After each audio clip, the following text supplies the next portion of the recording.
Hey y'all, welcome back. It's Ange. This is Ange Inspires. And Takia is here. This is Bestie Book Club. We got our books We got and our besties.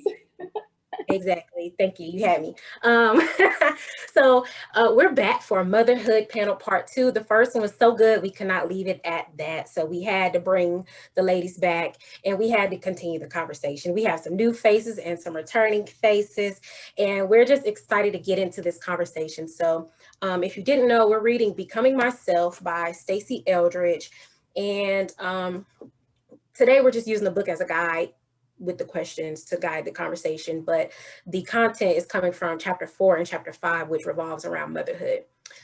So what we're going to start off doing is some quick introductions to our panelists. So if everybody could just tell us your name, how old are your kids, and then the question we want to know is, what was your best memory or favorite thing about pregnancy? So whoever wants to go first, you can take the floor.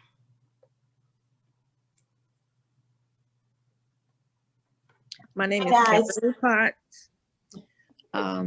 My kids are 28 and 20. She's about to be 21. And the best thing about pregnancy, being catered to. Hi y'all, I'm Brittany. I have a current 2-year-old, but she will be 3 in 2 months. So I'm just gonna call her 3-year-old. Her name is Aubrey, and I really wanted to go first because I felt like everyone was gonna say the same thing. But that was also my favorite thing about pregnancy, being catered to. Everyone catered to you, they cared for you, especially when you have little babies and car seats, they cater to you. But then when them jokers start walking, all that goes out the way. Hey y'all, so I'm Shay. I've been sitting here thinking about what is the best part of pregnancy, and all that I can think about, because I don't really know. Like, even though my pregnancy was good, I can't say that I was enjoying it the whole time. I was kind of gaining a whole lot of weight and in pain. So the best part about pregnancy was knowing that a baby was really going to come, and I didn't know what to expect. I guess I was just like kind of expecting the unexpected and expecting something magical, like everyone said that it would be. So I was just kind of excited for that to happen.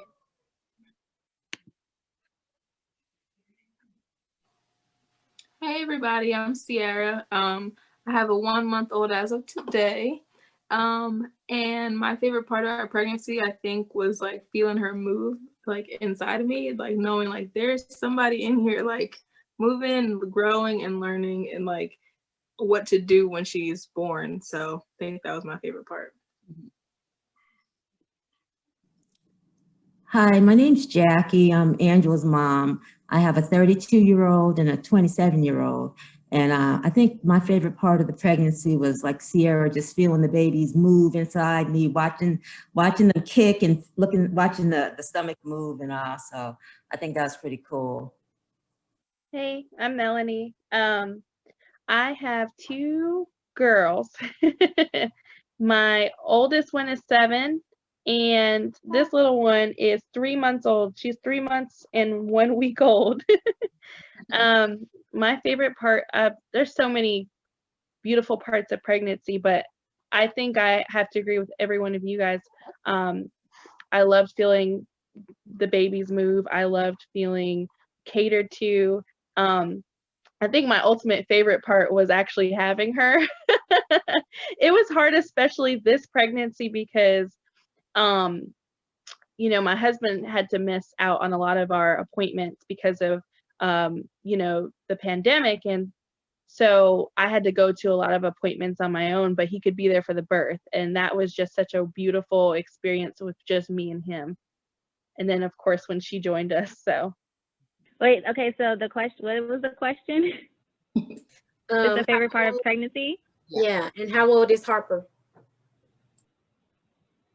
Oh, Harper, she's 2. And my favorite part of pregnancy definitely was hearing her heartbeat when I went to the doctors, and just being lazy and just feeling her. Just chilling like the whole pregnancy and eating good. So Awesome. Well, thank y'all for sharing. Now everybody knows everybody. I'm excited.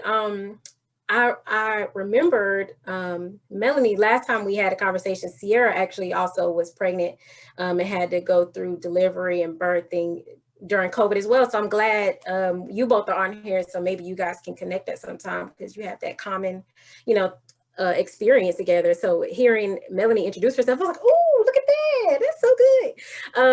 So that made me excited. But one thing that we talked about last time that I wanted to pick back up on was this question about your womb experience. So something the author talked about was, well, just reminded us about is how your womb experience affects the baby. You know, if you're happy, if you're sad, whatever your feeling affects your body and the way that your baby picks up on that. So I didn't get to hear from my mom. And then of course we have Brittany, Dawn, and Melanie who are newcomers. And I just want to hear your perspective on your womb experience. How did you feel? You know, is there anything significant that you remember during that time of being pregnant?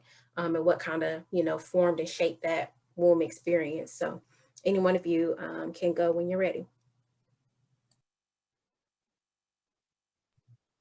I'll go. So, like I said, I have two girls, and the first one is 7, Brielle. But I had Brielle when I was 17 years old. I was only a couple of days away from being 18. And now I'm 25, and the difference between the two pregnancies are just so stark.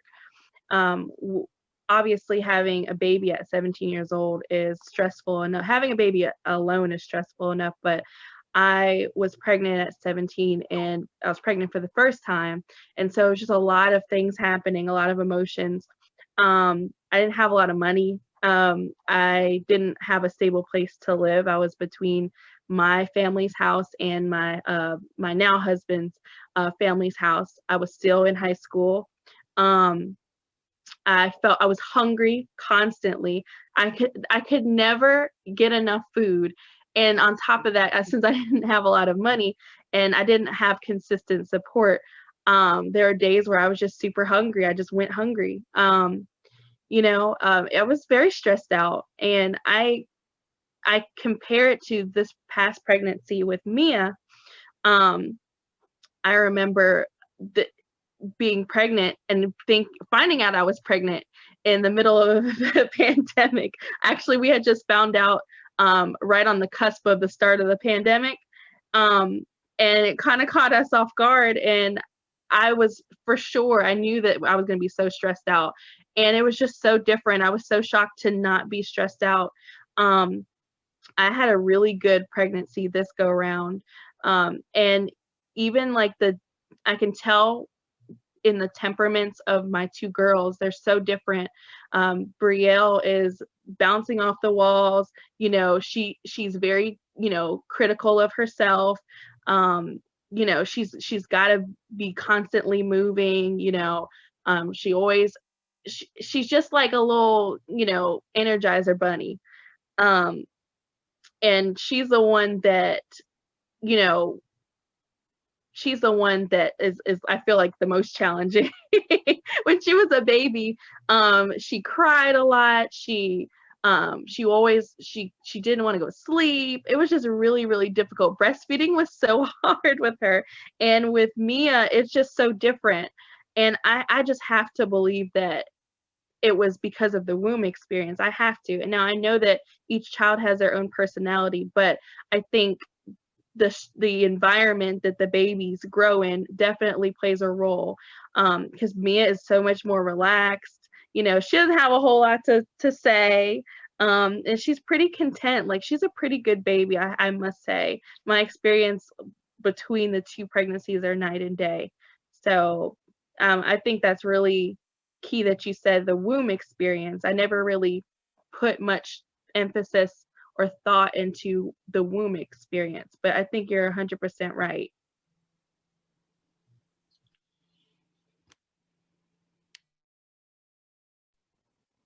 I will say, as far as my hospital experience, it was actually pretty amazing. I love the hospital.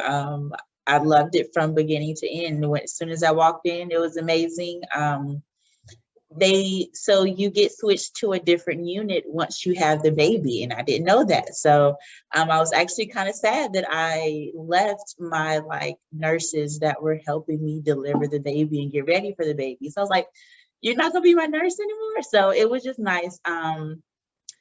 Nowadays they keep the baby in the room with you, so the baby doesn't go to a nursery, and the nurses are definitely like, if you're having a hard time, if you want to sleep, I would take the baby for you. And we sure did take advantage of that. So it was very helpful, very nice. Rooms were like very nicely sized. It wasn't like people were crowded in there. Meals were great. Quentin and I were both eating off the meals. So I mean, not a bad experience at all. I think, and I also think that helped. I felt comfortable even leaving.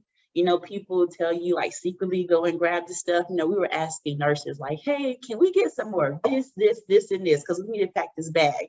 And she was like, "Yes, and take everything out of that baby carrier. Take everything with you." So I mean, it was just a nice experience. Everyone was helpful. Pretty smooth, fortunately.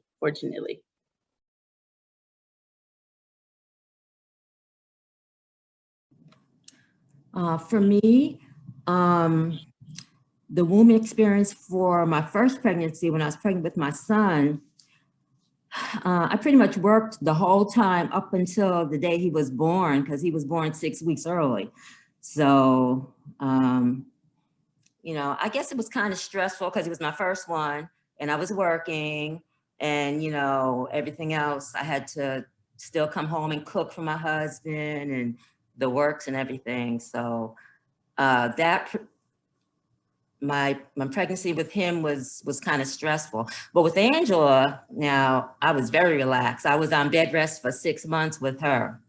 At 3 months, they did a procedure called a cerclage, because I had had 2 miscarriages between Michael's pregnancy and the pregnancy with Angela. So I was high risk. So the doctor said, well, you got to stay in bed for basically the whole time.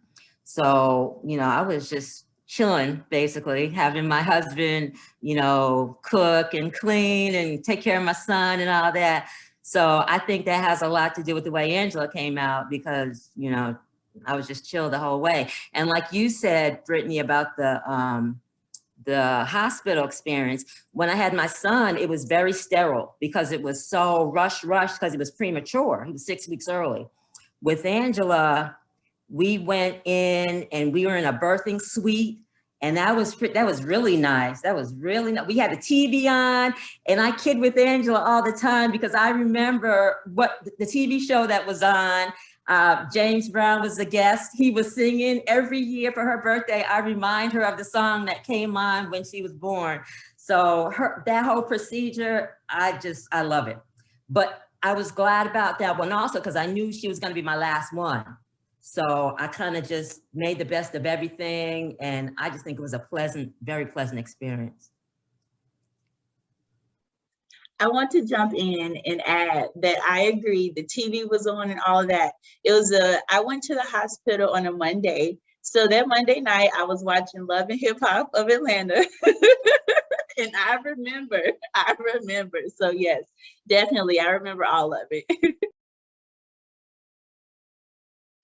I think for me, I'm like Melanie. I never really thought about the womb experience of it. I never really put much thought in it.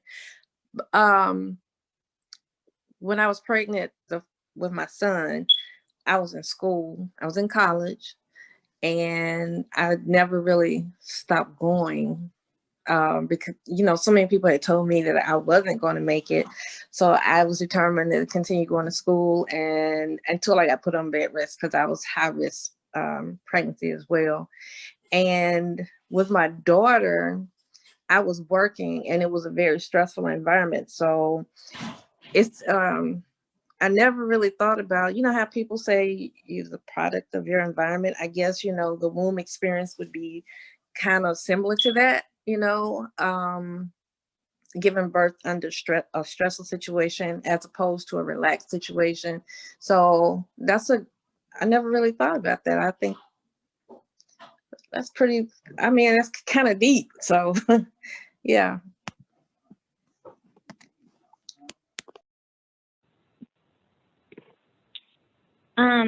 I would say my womb experience was pretty intense in the beginning because obviously this was my first baby, and I researched a lot, and I had apps on my phone, like going through like the whole like fruits and how your baby grows in your belly. So like that was a big thing for me. And just when I'm researching, I was just looking at like other people's experiences, like when I'm 16 weeks, like what else was someone feeling at 16 weeks and stuff like that. So I think that kind of like helped me like calm myself. Because it seemed like it was something that was like out of my control. So I kind of just had to like calm down. Like I'm usually always on the go. And so I had to just kind of like chill and just relax, and just researching and getting experiences from other people like really helped me through my entire pregnancy. I will say when I got to the hospital, I actually went to the hospital because I didn't feel her moving for like a few hours. And so I was kind of scared. And so we just went to the hospital, and literally as I'm signing and like checking in, my water broke. And so I was freaking out, and I had in my mind that I wanted to give a natural birth. I didn't want to get an epidural, but honey, like couple hours in and that pain hits you. I was like, epidural, like, no, I don't care. Like, this need to happen right now. I was on laughing gas and everything before they gave me the epidural. And I was just like, wow, like that's crazy. Like how you can have like this set like way of how you want it to be done. And then in an instant when that pain hit, and I was like, no. But I would say like that the whole like entire pregnancy was just like mind opening of like how your body is, and it was just a way for me to connect to my body and really understand it. And you know, my daughter just being born, like that was just like a beautiful experience. So yeah.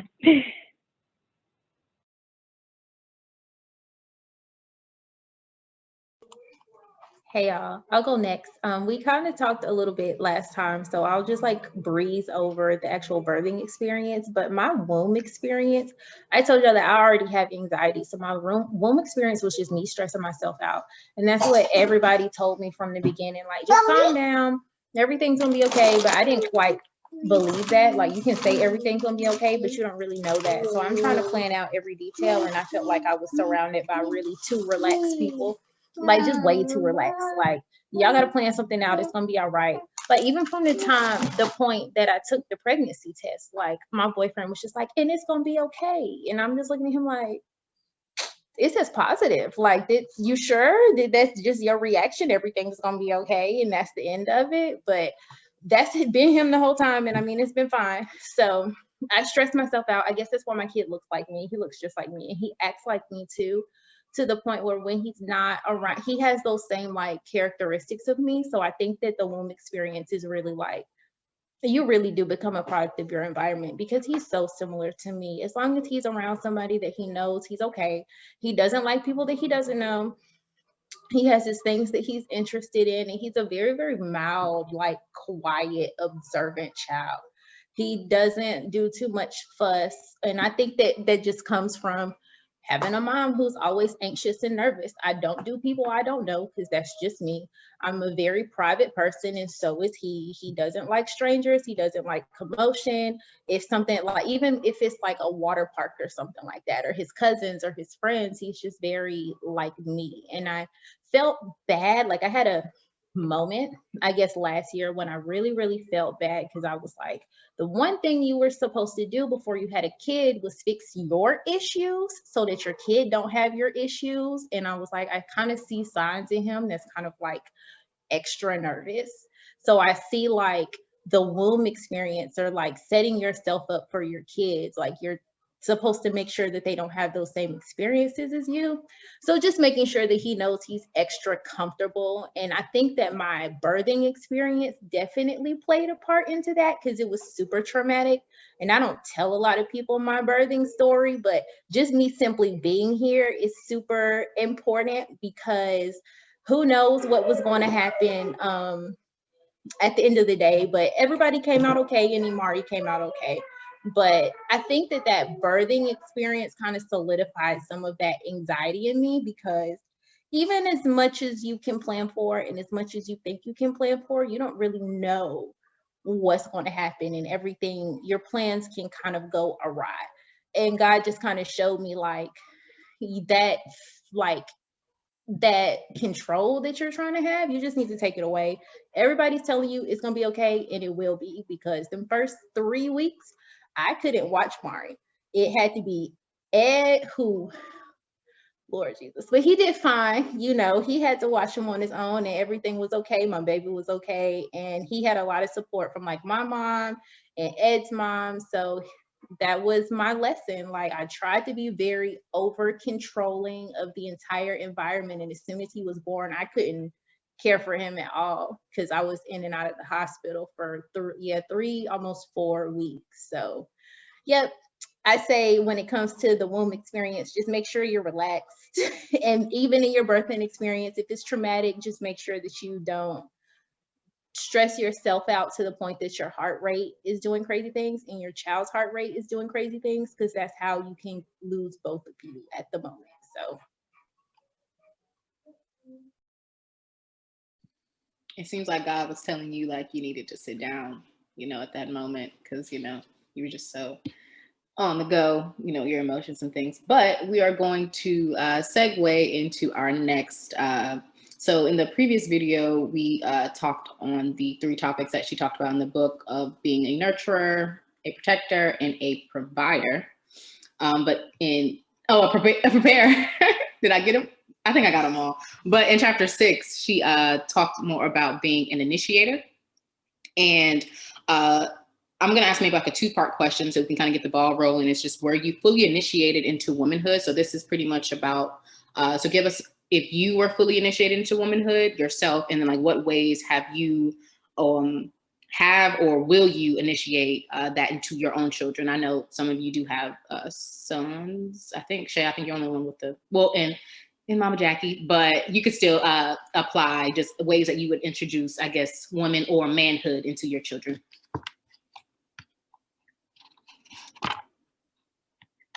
Hold on, let me. And kind What of was the first part of that question? I'm sorry. I'll kind of explain it. So the concept of initiation she talks about is how your parent introduces you into the next stage of life. So the example she used was like her daughter was coming of age, becoming a woman, right? All those things that happen to us that make us woman. And so she talked about her and her husband's experience of preparing her. Let's go buy bras together. Let's talk about, what the menstrual cycle is going to be like what is womanhood going to be like. And so they actually had a ceremony for her that just like, in my mind, I'm thinking about like, how bar mitzvah is, where you're celebrating this next season of someone's life. It was essentially like that, but for her womanhood. So it was an initiation into womanhood, saying now we have prepared you to go into what's next in this next stage of life. So to just reiterate the question, it was just, do you feel like you had that type of preparation as far as you as an individual woman? Did you feel like you were prepared, when it was time for you to, go through menstruals and buying bras and all the women stuff? Do you feel like you were prepared for that? And then also the second part of that was, how do you think you'll initiate those seasons for your kids? Let me know if that doesn't make sense. If you have any more questions. I think I said this in the last podcast. When I was growing up, sex wasn't talked about, and if you did go and try to talk to your mom about it, it's basically like, especially like birth control pills. It's just something that you didn't go to your parents with, because my parents were old-fashioned, and if you came to them about it, that meant to them you were out there doing something you weren't supposed to be doing. So it was basically, I would say, I mean, they had taught me, given me wisdom along the way, and taught me certain things that after I came out of high school, I felt like I they prepared me as much as they could for that adulthood, and then it was up to me to go out and use the morals and everything that they gave me. As far as my kids, like I said in the last podcast, they're two different eras, two different kind of people. So my son, I didn't really have to, he was willing to jump in there and be, didn't have to hold his hand, so to speak. With my daughter, I have to, she's 20, going on 21. She's still trying to figure it out. But it's like hand holding. Like, it's not like, it's kind of like she wants to be that adult, but she still needs me to hold her hand. So, I always tell her, pick one. You can't be a baby and then the next day be an adult. But yeah, it wasn't really talked about. It was basically like, do your thing. It was always, with me, it was always finish school, go to college, go into corporate America. That's just basically how it was. It was not, sex was just not talked about. Even I went to my mom for birth control, and I was like 18, 19. I really didn't need her. At the time, I didn't need her approval, but I wanted to sit down and have that conversation with her, just in case I wanted to do it, but didn't know if I should be doing it. I knew I had feelings, but I didn't know how to place those feelings. So I felt like I should go to my mom and ask my mom, is this okay? Is this okay? And I really didn't get those answers. I had to go out and find them myself. So I introduced myself to womanhood. When you get pregnant, your mindset automatically changes. Even if you're not ready, to me, there is no preparing for motherhood until you become a mother. You can sit and read and everything, but you don't get the full concept until you actually become a mother. And whether or not you're ready or not, it's just going to happen. And your mindset is not going to be the same way it was the day before and the day before that. You're going to think as a mother should think. I was always pretty quiet and shy, so I really didn't initiate things with Angela, teaching her about the birds and bees and stuff. But y'all got it in school, Phlebas. So what I called myself doing was getting the book. I think it was Bodies Ourselves. So I gave Angela that book and let her go through it. And I assumed that if she had questions, she would just bring them to me. So that's the extent of it. I probably dropped the ball, but my mom didn't talk to me about it. I was too shy to talk to Angela about it. So that was it. And I sure enough went and figured it out by myself. Yes, I did. Mm-hmm. I actually was just talking with my good friend about this topic. She has boys, and I have girls, so things are just a little bit different. But one of the things that we were talking about was like when to have that conversation. I look at my 7-year-old and it's like I blinked and she's like, she's like growing so tall, like eventually she's going to be my height, and she's going to go through puberty soon. And I was telling my husband, I was like, oh my gosh, like in a couple of years, like puberty could start for her at any moment, and so I was like, we need to have a conversation with her. And I talked to my friend and she was saying that with her boys, what she does is every couple of years she has a new conversation. Like it's the same conversation, but there's more details in each conversation. So she adjusts when talking about puberty and adulthood and things like that. Like and sex, she will talk about things in a way that they can understand, in a way that's relevant, for like a 5-year-old. And then a couple years later, at 7 years old, we'll talk about things with a few more details, something that you can handle, something you can understand, and that's appropriate for you. And we were talking about the importance of talking to your kids while they're young, because unfortunately,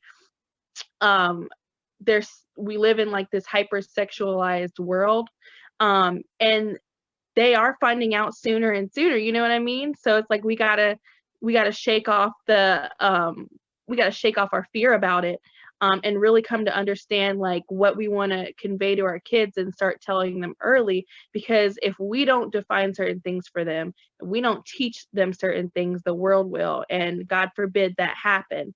And one of the things that I am working to do with my kids, one of the things I've started doing with my 7-year-old and hope to continue, is just keeping this level of honesty and transparency. I don't want anything to be off the table for her to come to me about. And I want to build this level of trust so that she'll always come to me if she has questions about anything, and that um, she can trust that when I tell her something that I'm telling the truth.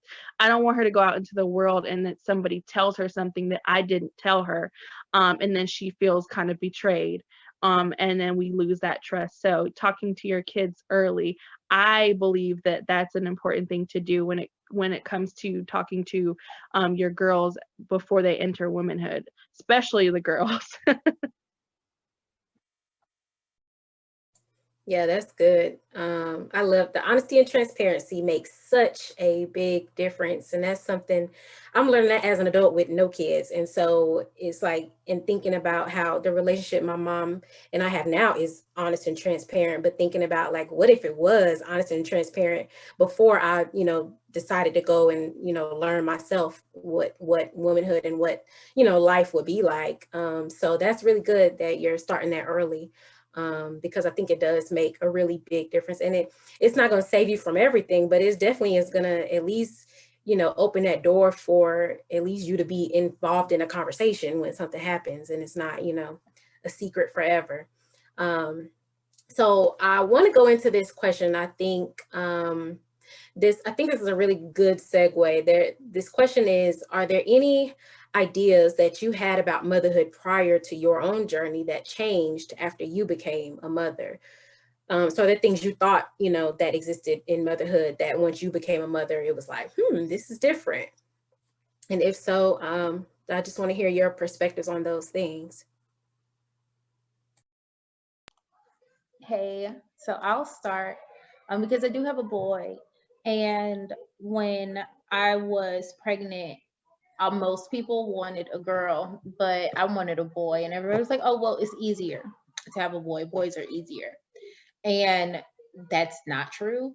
I don't know where everybody gets this notion that boys are easier, but I think that society is lazy with boys.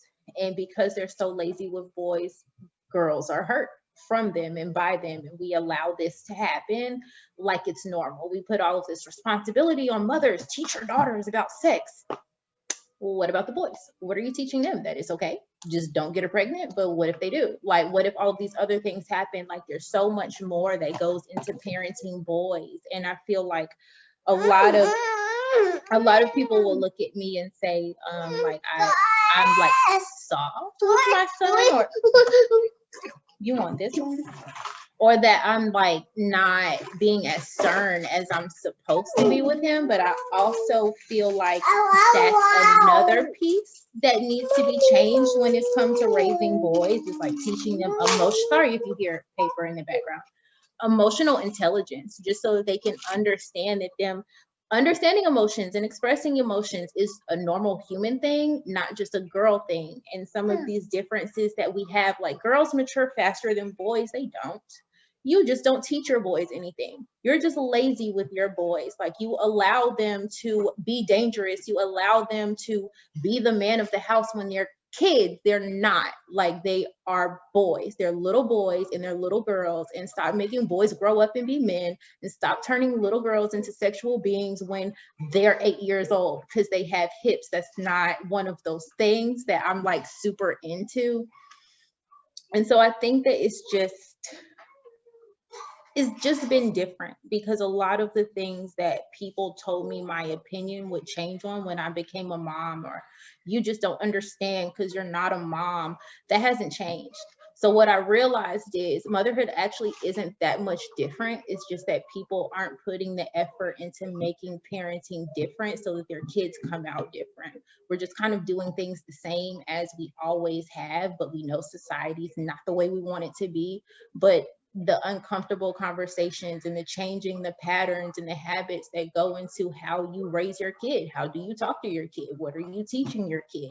I'm gonna just do what my parents did. Stop. Nothing's wrong with your grandma, but she had 16 kids. She wasn't doing everything that she could possibly do. And there wasn't internet, there wasn't access, there wasn't so many other factors that are here now, and so much more understanding that we have. I just feel like parenting can be different. And I just wish that people understood my way of doing it actually isn't that different, or isn't that like out there or strange. I'm just not trying to repeat patterns that could possibly hurt him or anybody else in the future. So I guess I wasn't believing that I wasn't that wrong. I wasn't that off, even though I wasn't a mom, I wasn't that off with the fundamentals that I believed in the first place. Y'all thinking, or y'all good? I was gonna wait for somebody else to go, but I wanted to comment too. I think that was really good, Shay. I think that one of the things I was so critical of my mom growing up, especially like in my formative years, like when I started becoming, a teenager. There's a lot that happened in my family, and I was so critical of my mom because I just felt like she just was not there in the ways that I needed her to be, and she wasn't mature enough, or I just didn't like the way that she did certain things. And I just knew when I was going to be a parent that I was going to be better. And I think that there's nothing wrong with that, but I think that I looked at parenting like it's that there's a way you can do it perfectly, but I don't think that there's such a thing as a perfect parent. There's no such thing as a perfect parent. But one of the things I've understood as being a parent is that every child is different. There's no manual. Like, you can learn how to parent kids, and you can read books and get advice from people, but every child is different, and sometimes it's on the job training. And I would be out of order if I were to use the same techniques of parenting that I use with Brielle, with Mia, knowing that they're two different kids and they have two different personalities. And then I started thinking about that as I became a mom. I started thinking about how different I was with my brothers, and I was like, it doesn't. The reason certain things didn't make sense is because she treated it so cookie cutter. We can't treat our kids cookie cutter like they're all the same. There's certain things that are universal, but some things take you to be personalized with your kids. And that's one thing I didn't realize as I was a kid until I became a mom. Yeah, well, I agree with you, Melanie. Like, I definitely had my issues with my mom and had my expectations of her as a parent, a mother to me. And I think that really kind of set me in my ways of how I was going to parent and just be a better mother. But I do believe that, how you were raised, how you were brought up does have an effect on, how you put that energy into like your child and how you raise them. And so in this instance, I feel like that expectation that I had for my mom made me want to do even better for my child. So I do feel like how we were raised definitely has an impact on, how you parent, and then just kind of going with the flow and trying to figure out your own parenting styles, especially, with your spouse and how both of you all were raised and how you can just parent together. And so I just think that it's just like a going with the flow and kind of, I don't know, bond that you share. So yeah, I know that I'm not perfect, but I know that it's definitely going to be a journey, figuring out like how we can raise our child like better than how we were raised. I think for me, it was like the way that I was going to like birth, first of all, because I was like planning for, natural, epidural free, no kind of anything intervention type birth. And then I feel like I went through them all because I went in for an induction and then that didn't go as planned. So I ended up having to have a C-section, which was not anything that I ever thought I would have to go through. And my mother birthed 4 children, vaginally. But I think that like changed the tone for like me because I was like, okay, go in just like, my mother did and, birth her out and, go about my business, bring her home and everything like that. But that like I feel like started my motherhood journey off on a different note, knowing nothing is gonna go as you planned, and to just take what you have and like make the most of it. And like everyone said, pretty much go with the flow because you cannot plan for anything. And just like with all of our mothers or mother figures and my mother, they only did the best. Well, my mother only did the best that she could, with my father and with, all of her other children because I have 3 brothers and then it's me, so I'm the only girl. And then I feel like raising me like was different than how she did my brothers and how my dad did my brothers. They kind of like for them, it was like, okay, the brothers are this way, and then you got to treat Sierra this way because she's a girl. And then my brothers would be like, why does she get to do that? Or how come you treat her like this? And it's like, she's a lady. She's a princess. She needs to be treated this way. She needs to be respected this way. Like, don't, mess with her over here. You guys do what you're doing over there kind of thing. So it was like, she's different. You guys are all boys. So, it was kind of that way for how my parents did me so that I knew you're a girl, you're not a boy. Don't act like the boys.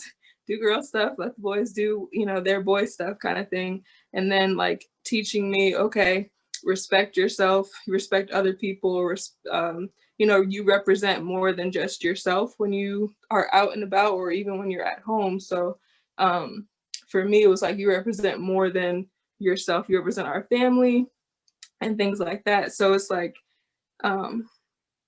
it's just I guess how my mom and my dad both raised me. It was like to just respect yourself. You're a lady. You're valued.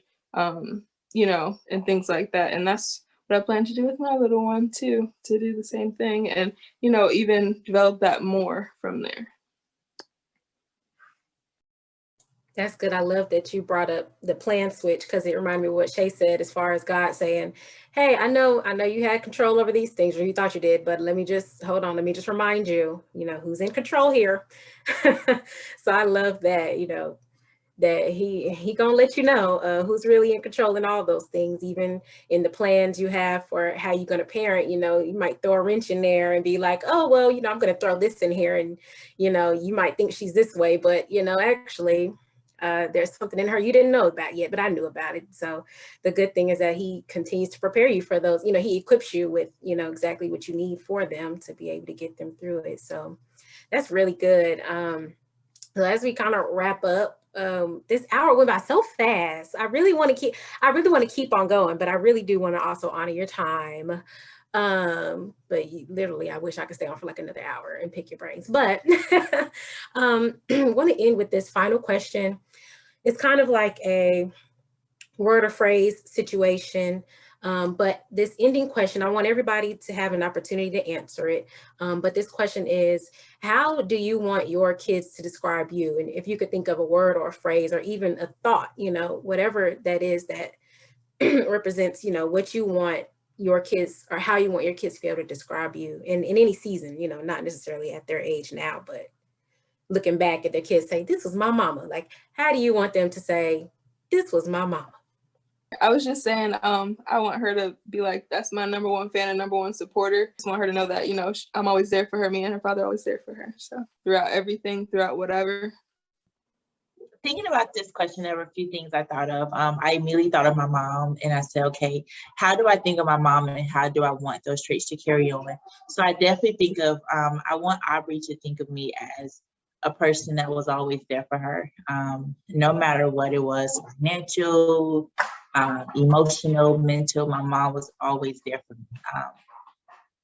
Anytime you needed her. So I just want Aubrey to always feel that way, but I also want her to feel that way as far as conversations and being able to open up to me and talk to me.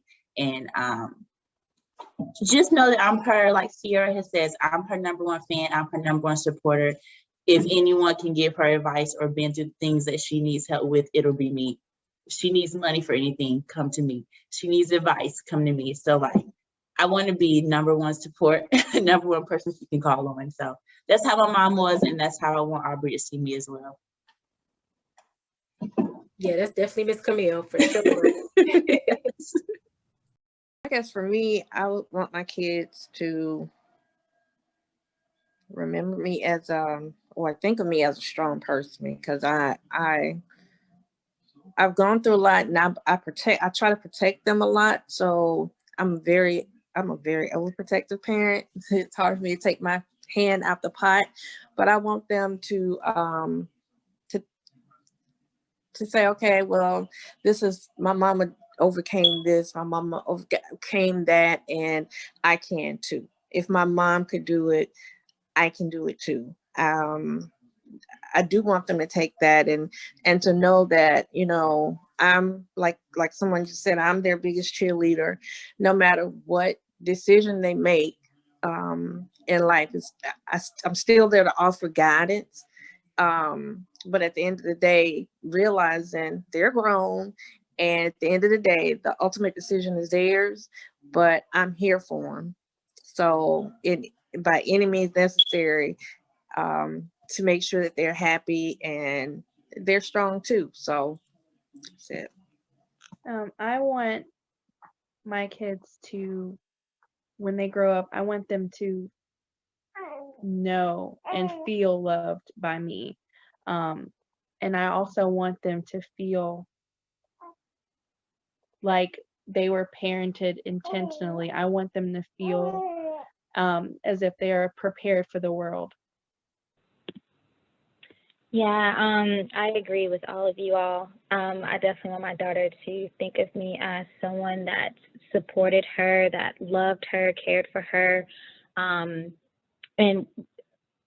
just strong for her.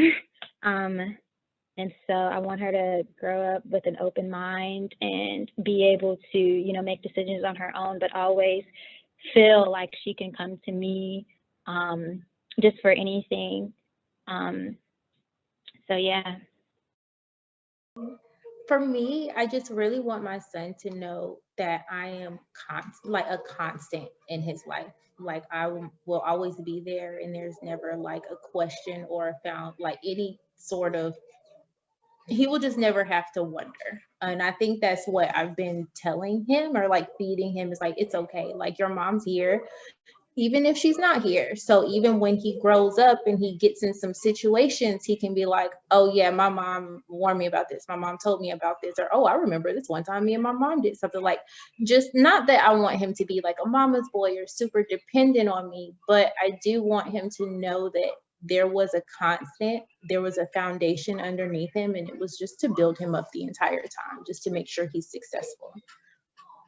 I just want my kids to remember me as just a constant, consistent, quiet strength.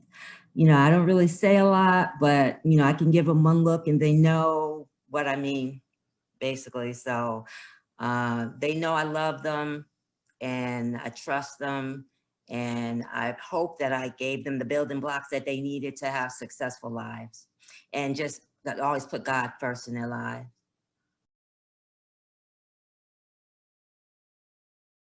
Cool beans. Well, hey, we appreciate you guys so much for giving us your time today, gifting us with your presence and your perspectives. Each one of your perspectives is so valuable because each one of you has a different perspective. You know, everybody's had different experiences, and everybody is just, I mean, you being a different person makes your experience different. So very grateful for your time and your input today.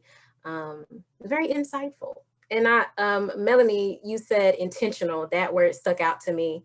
Because I think that's like a big key, is just having the knowledge and understanding now, knowing what you guys know now, to be able to be intentional. Everything you talked about, that takes your intentional effort, you know, to make sure that the way you live is seen by your kids, and that you can be intentional in what you do and what you say, so that those things you said you want them to see, they'll see it, because you'll be showing it, you know. So I love it. So continue to be intentional. Let that be a word that just sticks with you in every season, because that's intentionality is everything. And everything that you want to be seen will be seen if you intentionally make it so. So we're going to wrap up the conversation. Thank you all for watching this Motherhood Panel Part 2. Thank you to our panelists. Make sure you like, comment, subscribe, and share this with some mamas you know. And we'll see you guys next time. Bye, guys. Bye. Bye.